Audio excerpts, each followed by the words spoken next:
Welcome to Season 3 of The Short Score, the Team Roping Journal's weekly news update show, where you can find the latest on the sports leaders from the jackpot world of the USTRC and the World Series of Team Roping to the pro rodeo ranks. I'm Chelsea Shaffer. And I'm Caitlin Gustov. And we'll be your hosts.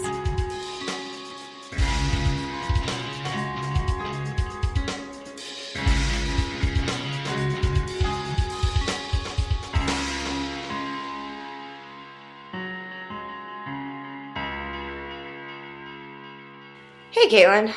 Hey, Chelsea. Hey, everybody. We just have a surprise for you later in this episode. You're welcome. As we sat down to record, Junior called. Yes. So we just hit the record button on that conversation. So y'all will get to hear just a little check-in with Junior, who is now entering the NFR 5th in the world. He roped with Cody Snow this year. So you'll get to listen to Junior later in the episode. But before that, we have lots to cover. A lot to cover. Mm-hmm. It is not even crunch time. I was about to say it's No, crunch it's time, but oh my gosh, crunch time's over. No, it feels relaxing, actually. Mm-hmm. These are my favorite 2 months because there's not really too much to stress about. We know who made the finals. Mm-hmm. There's only so much we can talk to you all about them because only so much is happening. So it's exciting. We can just get everything in line for Vegas/Arlington and be ready to go. Mm-hmm. So, I mean, without going through the whole top 15, you can find that on our website. We're not going to rattle it all off today. But notably, Andrew Ward is making his first finals appearance. Charlie Crawford's making his first in a while since he roped with Joseph a couple years ago. Nelson Wyatt, who is a former Resistol Rookie of the Year, he's making his first finals appearance.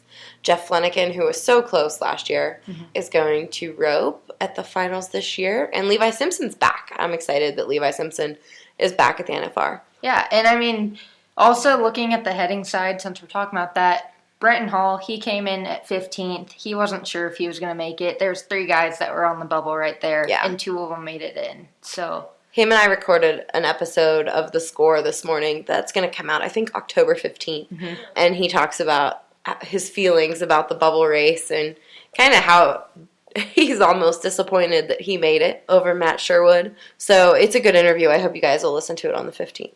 Definitely. And then for the heel side, Joseph Harrison, he was leading the standings for a while after that big American win. And then Jade passed him up a few months ago. After the last weekend in Pro Rodeo, he shot up right above Jade. So he's back in the number 1 spot going into the finals. Yep. Other guys that are making the finals for their first time, Logan Medlin, who we have an episode of The Score with him that you guys can go back and listen to. I think you'll really enjoy it because I enjoyed that interview. Peyton Bray is making his first NFR. Levi Lord, who I feel like he won Houston a lifetime ago, which actually I think it was only 2017, but so much has changed for us since then. So yeah, Levi, I remember talking to him when he won Houston. That was the first time we got to meet him. Tyler Worley's coming back to the NFR, and then Chase Tryon is who got in on the bubble with Brenton. Yep. So check the whole standings out, teamropingjournal.com. I think like 7,000 of you already did, so thanks for stopping by. But yeah, if you haven't seen it, go check it out. Good stuff on there. Also, the next item from our Rope Vegas campaign is the Resistol Rookie Race that we follow all season long.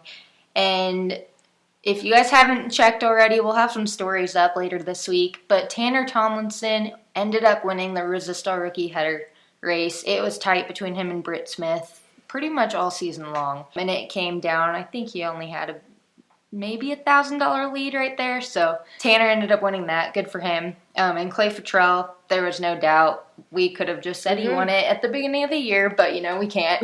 That would be very unofficial. But he has officially won the Resistol Rookie Healing Race. So I'm very excited for those 2 guys in the Resistol Rookie. And what did they say they're going to do about the Resistol Rookie Banquet? They are not releasing any information yet. We will have a story up online once we get the go-ahead from Mary Jane and the crew at Resistol. But there is going to be a banquet, and it's going to be, something around. They definitely want to honor the rookies. They're going to get their due, essentially. Yeah, we just whether don't know the it's details. Off-site, at the factory, if they have to rent a place, they're having it. So just stay on the lookout for that. They will have it, and it's going to be great as always. Very good. Oh, okay, so as we're recording this, I just posted our pedigree breakdown of the top 15 horses, the ones that they rode this year to get to the NFR. It's always a massive undertaking. Mm-hmm. I'm sure these guys cannot stand me as I blow their phones up until they ask their moms, their wives, maybe themselves, but usually not, to find their horse papers, to send me a picture of their horse papers, and then my friends at the AQHA help me track down anything that I don't already have. So we get to put a cool list together of all the horses that helped the guys make the NFR. That's up on the teamropingjournal.com right now. A few noteworthy takeaways. There's 3 really fast, really running bred horses on the list.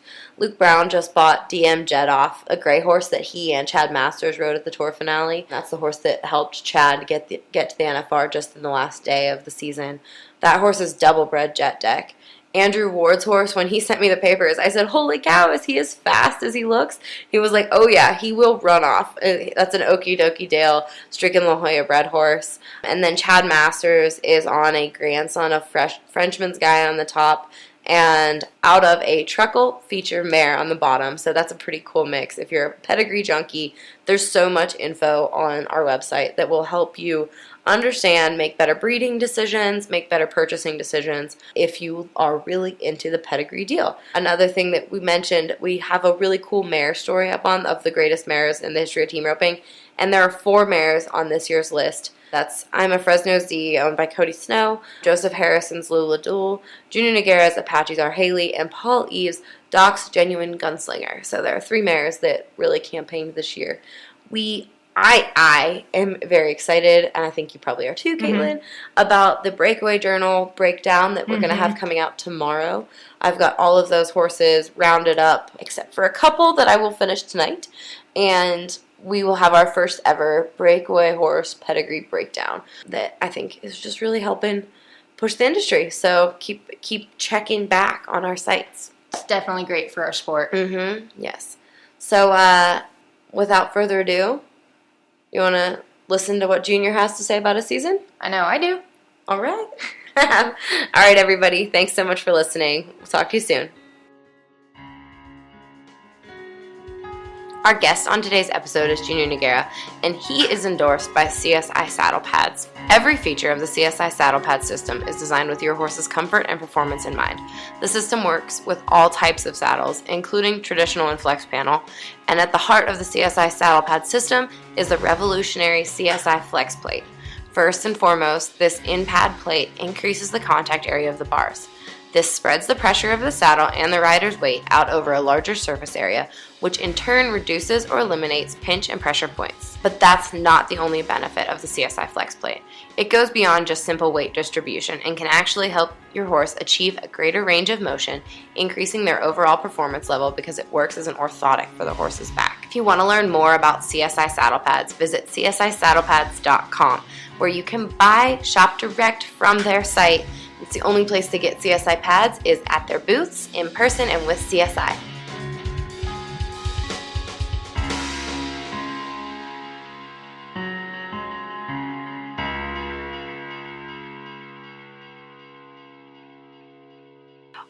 Tell me, how did your last week of the rodeo season go? Are you glad to not be on the bubble? Oh, yeah, for sure. Yes, I've been there. It's a bad spot. It's hard. Yeah. You know?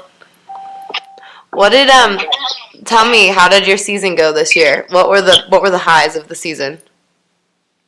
The seasons, I don't really know. It's a lot of challenges. Kind of hard year and a lot of changings and a lot of hard work. Had to put a lot of work on it, things. And shoot, we done great. Won a bunch of jackpots. Almost won the B5. That was good. But I think it ended up being a blessing. We traveled a lot. We went everywhere, and I had to borrow a lot of horses because we tried to go as many rodeos as I could make it. So that helps in the end, Yeah. I know we're going to retire, but that's what I learned from Jake. You can rest and sleep after you're done. So put everything you can and as your own power so we don't be regretting later. Turn out the rodeo or doing this and doing that. So, but even for the gold buck, who knows? Can be on the last day for a couple $100 or a couple thousand. So we never know. Just do as much as you can.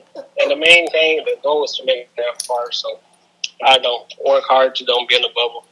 That's the best part. Yeah, how good of a job did Cody do for you this year? That was awesome. They did a good job. He had more money than I had one, and he turned a lot of steers. We missed. We dropped the ball a couple times, but overall we caught a lot of cattle. We caught a lot of steers and made some good runs. Mm-hmm. He did a good job. Good. And Haley, was she the one that you rode most of the year? I rode Green Card and I rode Haley. No, Green Card. I rode Timon. Mm-hmm. Timon and Haley, but most of them are Timon, but I rode Haley some jackpots, PFI, and the U.S. finals, and some more open ropers around here, and a lot of roadies too. I rode her, but probably more north. I rode Timon the most.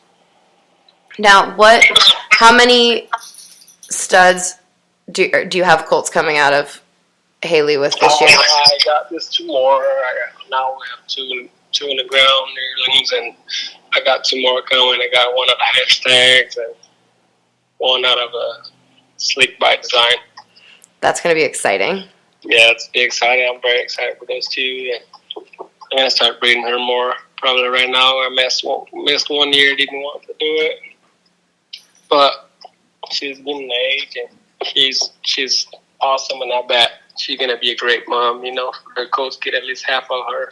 Yeah. Everything's outstanding. So she's fearless, strong, and powerful horse, and a huge heart. So I'm excited to ride on their coats for sure.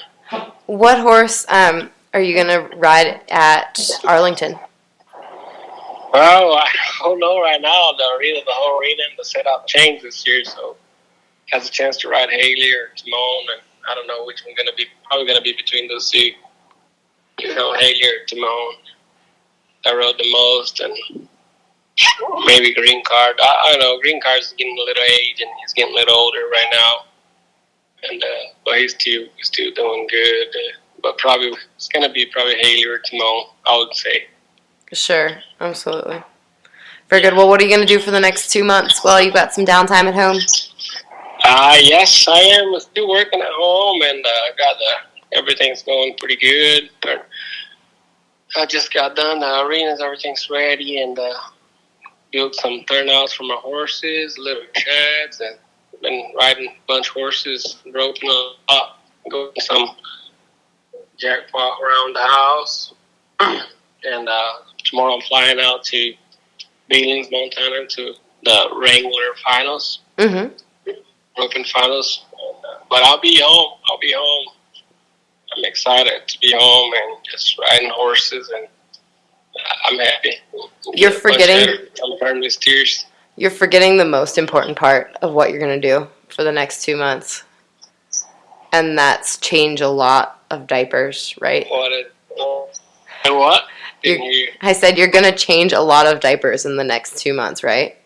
No, I did in the beginning, but her mommy don't trust me that much. So. that's a cop out. I'm really good at it, but she don't trust in me, so she don't let me do it because she doesn't trust. So I don't believe you. She's the best. That's she's growing, and that's for sure the best thing happening in my life, better than everything. I'm glad for my wife, my baby, and as even this crazy year is a blessing. In the beginning I was scared and bunch of chains and afraid of everything, but God's just one more time showing He has control about everything, and He has a better thing for our life. So it's been outstanding. I want to thank Him so much. I talked to my family and my wife. I said, God is great, because we can't understand, and He always going to work better because His plan is the best for us. So if you just trust and believe on Him and work at it, He'll show the best way, and He'll do what is the best for us. And it's been a great year. Wonderful, my friend. Well, I will let you get to practicing. Thank you for calling. Oh, thank y'all so much for everything. All right. Thank you guys for everything you guys do for team roping. Hey. I don't know if a lot of people said that, but you guys do an awesome job. Thanks for, not because we're friends, but thank you for everything y'all do for team roping and roll. Thank you. We appreciate you. Talk to you soon. Bye. Yeah, okay. Bye.